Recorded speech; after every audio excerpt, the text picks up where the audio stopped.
Assalamualaikum and hi, nama saya Zawadi binti Azami dari kelas AM1103P. Saya dan ahli kumpulan saya akan membentangkan tajuk Sistem Syura. Islam adalah agama yang mulia dan terpelihara oleh Allah SWT. Sistem pengurusan Islam juga adalah berlandaskan hukum syarak yang mana menuntut umat Islam supaya sentiasa berpegang pada ajaran agama Islam walau dalam apa jua keadaan sekalipun. Sistem pengurusan Islam juga amat menitik beratkan sistem kestabilan supaya tidak berlaku persengketaan atau salah faham sesama umat Islam. Secara tidak langsung, keharmonian serta kesucian agama Islam akan tetap terpelihara. Sebagai contoh, antara sistem yang Islam masih guna pakai sehingga sekarang ialah sistem syura. Sistem syura banyak memberikan impak positif kepada umat Islam dan sehingga kini sistem ini masih diguna pakai meskipun peredaran zaman semakin hari semakin maju dengan pelbagai teknologi yang lebih canggih dan sistematik. Di samping itu, Allah juga pernah berfirman yang bermaksud, dan hendaklah kamu melakukan syura dengan mereka, kaum muslimin, membawa maksud orang Islam hendaklah bermusyawarah dalam perkara yang tidak terdapat atar daripada Nabi SAW berkenaannya. Seterusnya ialah definisi al-syura. Perkataan syura adalah berasal daripada bangsa Arab yang membawa maksud mesyuarat atau rundingan. Syura merupakan kaedah yang digunakan oleh bangsa Arab untuk membuat keputusan besar dan memilih pemimpin dalam masyarakat Arab sejak zaman jahiliyah. Dari segi istilah pula, syura bermaksud permesyuaratan yang diadakan oleh sekumpulan para ulama dan umat Islam dalam segala bentuk hal yang berkaitan dengan kepentingan serta kebajikan mereka berdasarkan kepada keimanan dan ketakwaan. Seterusnya kita pergi kepada objektif kajian. Secara umumnya, kajian ini bertujuan membantu kami memahami sistem al-syura dengan lebih mendalam. Manakala khususnya kajian ini dijalankan untuk mencapai objektif berikut, iaitu yang pertama, untuk mengenal pasti hukum dan pelaksanaan sistem al-syura dengan lebih jelas dan terperinci. Yang kedua, membincangkan syarat-syarat yang diperlukan dalam pemilihan ahli syura yang mana syarat-syarat ini amat dititik beratkan dalam proses pemilihan ahli syura sebelum keputusan dibuat. Seterusnya, membincangkan tugas-tugas al-syura seperti mana yang telah ditetapkan, kemudian memahami prinsip al-syura yang telah ditetapkan. Di samping itu, kami juga ada membincangkan antara kepentingan al-syura dalam aspek pengurusan Islam. Dan akhirnya, kami juga ada mengkaji antara isu semasa yang boleh dikaitkan dengan isu al-syura supaya dapat dijadikan pedoman kepada umat Islam. Assalamualaikum warahmatullahi wabarakatuh. Nama saya Intan Najwa binti Rizwan.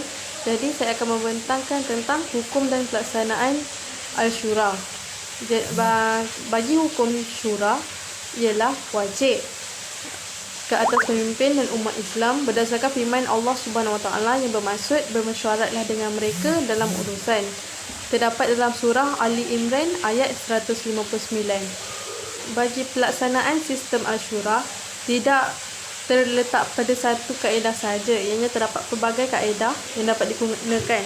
Sebagai contoh, dalam peristiwa Kandak, peperangan Kandak, di mana kisah Salman Al-Farisi yang mencadangkan supaya menggali parit yang panjang dan luas di Madinah untuk menghalang musuh. Jadi Rasulullah dan para sahabat terus melaksanakannya. Menunjukkan majoriti sahabat bersetuju dengan cadangan tersebut. Selain itu, ada juga satu ketika Rasulullah pernah meminta pandangan sahabat dengan bersabda, "Berilah pandangan kalian kepada aku, wahai sekalian manusia." Lalu pandangan para sahabat dipersetujui oleh Rasulullah SAW. Peristiwa tersebut dapat dilihat dalam peristiwa peperangan Uhud, di mana Rasulullah SAW meminta para sahabat sama ada untuk menghadapi musuh di dalam atau di luar Madinah. Majoriti para sahabat radhiyallahu anhu dari kalangan pemuda mencadangkan untuk mendepani musuh di luar Madinah dalam peristiwa tersebut. Maka bagi kaedah pelaksanaan syura tidak terikat pada satu kaedah sahaja, ianya boleh datang dalam pelbagai jenis kaedah lain juga. Bagi syarat pemilihan ahli syura terbahagi kepada dua jenis, iaitu syarat wajib dan juga syarat keutamaan. Bagi syarat wajib terdapat 6 syarat iaitu Islam, baligh, berakal, merdeka, lelaki dan juga adil. Manakala bagi syarat keutamaan pula ialah mujtahid, layak dan berkemampuan, berilmu, berani, tidak meminta-minta jawatan pemimpin negara, penduduk negara Islam, anggota dan diri badan yang sihat dan tidak memberi kesan negatif dalam berfikir, dan juga keturunan Quraisy. Assalamualaikum, nama saya Azifah binti Ahmad. Di sini saya akan menjelaskan fungsi-fungsi Asyura. Fungsi Asyura yang pertama ialah mengadakan pemilihan ketua negara. Dalam konsep Asyura, pemilihan ketua negara berdasarkan apa yang telah ditetapkan oleh Allah SWT di dalam Al-Quran. Sebagai contoh, seorang pemimpin perlulah mempunyai akhlak-akhlak yang terpuji, iaitu mempunyai keimanan dan ketakwaan yang tinggi kepada Allah SWT. Selain itu, seorang pemimpin juga perlulah mempunyai ilmu yang mendalam tentang hal sosial, politik dan ekonomi. Seterusnya, seorang pemimpin perlulah mempunyai kesihatan fizikal dan mental yang sangat baik dalam mentadbir negara. Fungsi Asyura yang kedua ialah menyebarkan dan menegakkan agama Islam. Agama Islam merangkumi segala kehidupan manusia, iaitu daripada perkara kecil hingga perkara besar seperti hal kenegaraan dan kepimpinan. Konsep Asyura merupakan perkara penting dalam menyebarkan agama Islam ke seluruh dunia yang mengamalkan sistem tersebut. Konsep Asyura juga diberi penekanan oleh agama Islam dalam terbatas dalam menguruskan hal duniawi yang mesti ditegakkan oleh agama Islam. Konsep Asyura juga memberi kebebasan kepada manusia untuk menggunakan akal fikiran mereka dalam melontarkan hujah-hujah dan pendapat mereka terhadap suatu perkara. Konsep Asyura juga menghindarkan seseorang pemimpin daripada bersikap negatif, iaitu dalam pelaksanaan hukum. Ini kerana jika seseorang pemimpin itu melaksanakan hukum mereka atau membuat keputusan mereka sendiri tanpa mendengar hujah-hujah dan pendapat orang lain, maka takut terpengaruh daripada faktor-faktor negatif luar. Yang terakhir ialah membentuk personaliti yang baik dan terpuji. Syura merupakan pemesyuaratan yang dilakukan oleh para ulama dan umat Islam. Dalam mesyuarat tersebut melibatkan bilangan yang ramai. Proses syura dijalankan secara aman kerana masing-masing menunjukkan identiti mereka ataupun personaliti mereka yang baik. Oleh kerana sikap mereka yang begitu baik, secara tidak langsung telah memupuk akhlak yang mulia dalam diri seseorang pemimpin. Fungsi konsep syura ini melahirkan pemimpin bersikap positif, berfikiran terbuka dan menghormati serta menerima pendapat orang lain. Seterusnya ialah prinsip Al-Syura. Prinsip Al-Syura merupakan salah satu kepentingan di dalam sesebuah organisasi dan turut merupakan asas kepada sesuatu pengurusan. Antara prinsip Al-Syura yang kami perolehi dalam kajian ini ialah yang pertama, pentadbiran dan pengurusan berlandaskan sistem perbincangan dan perundingan atau musyawarah dalam menentukan sebarang tindakan atau keputusan. Yang kedua, keputusan serta ketetapan dalam pemerintahan atau pentadbiran dibuat melalui persetujuan hasil daripada pembincangan, iaitu mudzakarah.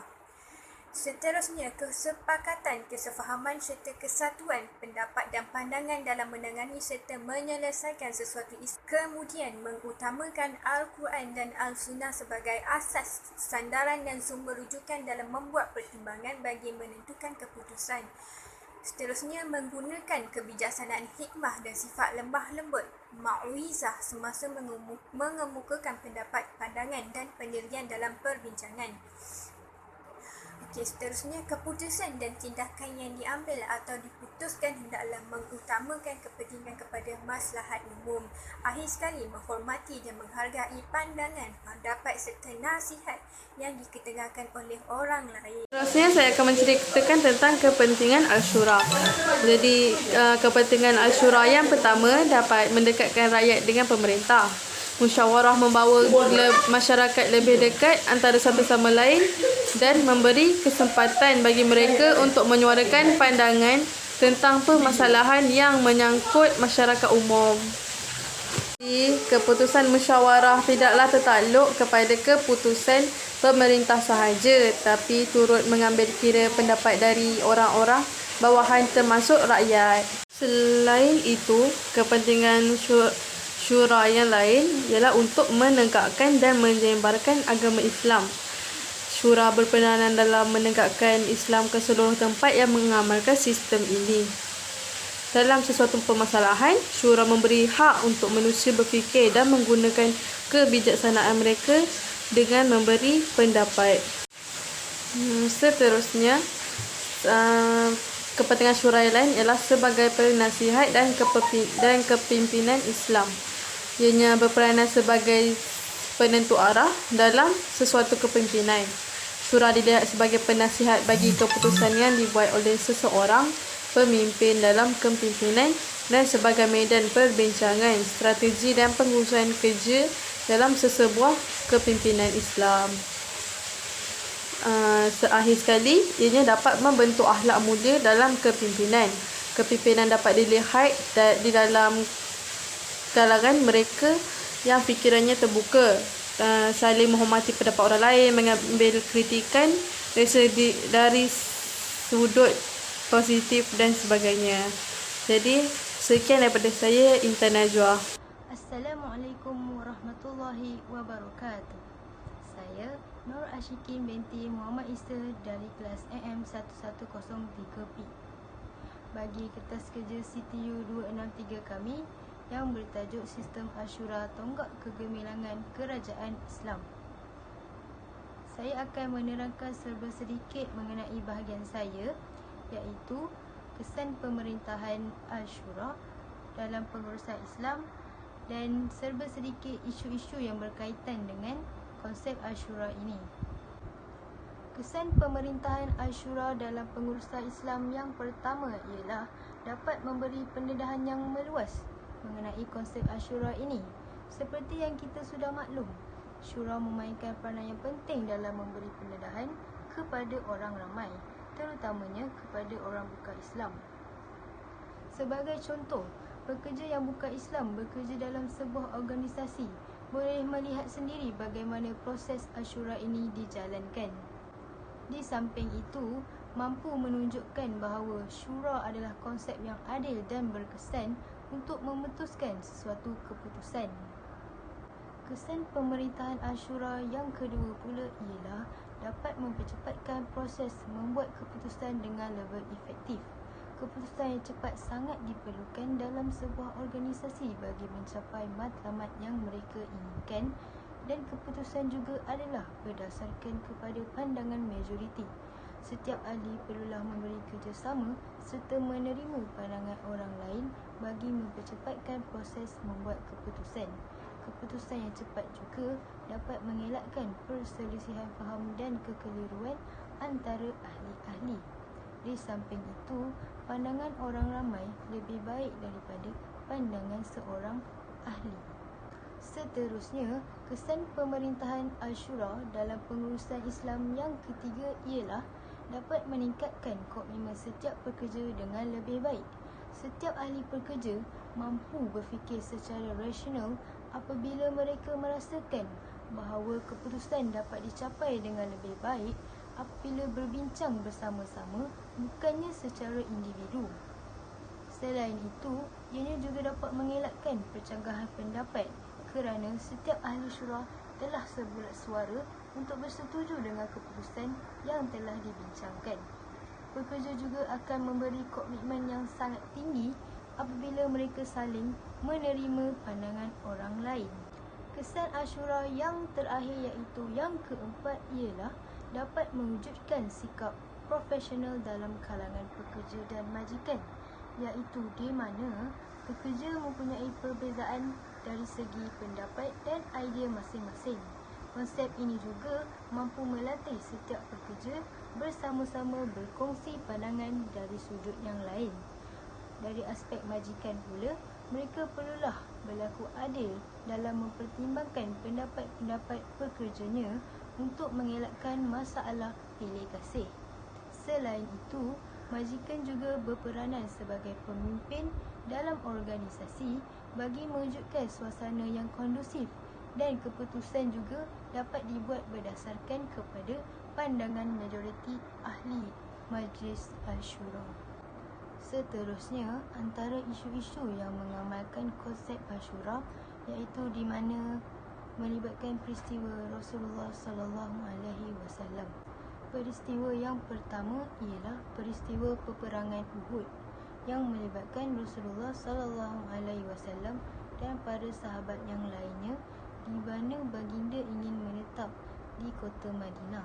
Tetapi selepas melakukan perbincangan berdasarkan konsep Ashura ini, baginda akhirnya memilih untuk meninggalkan kota Madinah.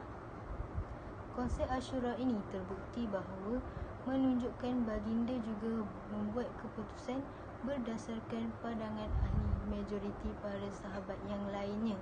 Seterusnya, isu yang kedua pula ialah isu tawanan perang Badar yang juga melibatkan Rasulullah SAW, Abu Bakar As-Siddiq dan Umar bin Al-Khattab.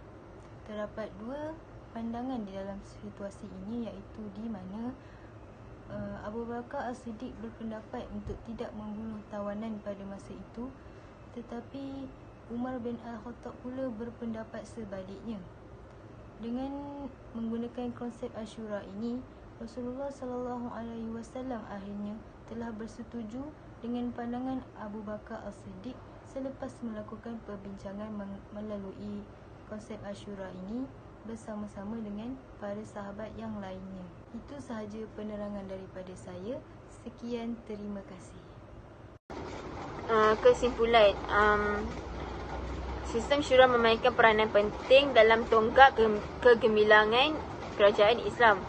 Syura merupakan asas atau panduan atau tulang belakang yang telah lahir di dalam diri umat Islam. Islam akan kehilangan faktor dan kekuatan jika tiadanya sistem Ashura. Sistem syura merupakan faktor yang penting dalam dasar pemerintahan dan pentadbiran negara. Perbuatan dan pelaksanaan syura di dalam pengurusan diperoleh oleh kitab suci Al-Quran dan As-Sunnah. Oleh itu, sistem syura ini memberikan faedah dan kebaikan kepada umat Islam dari dulu hingga sekarang. Terima kasih.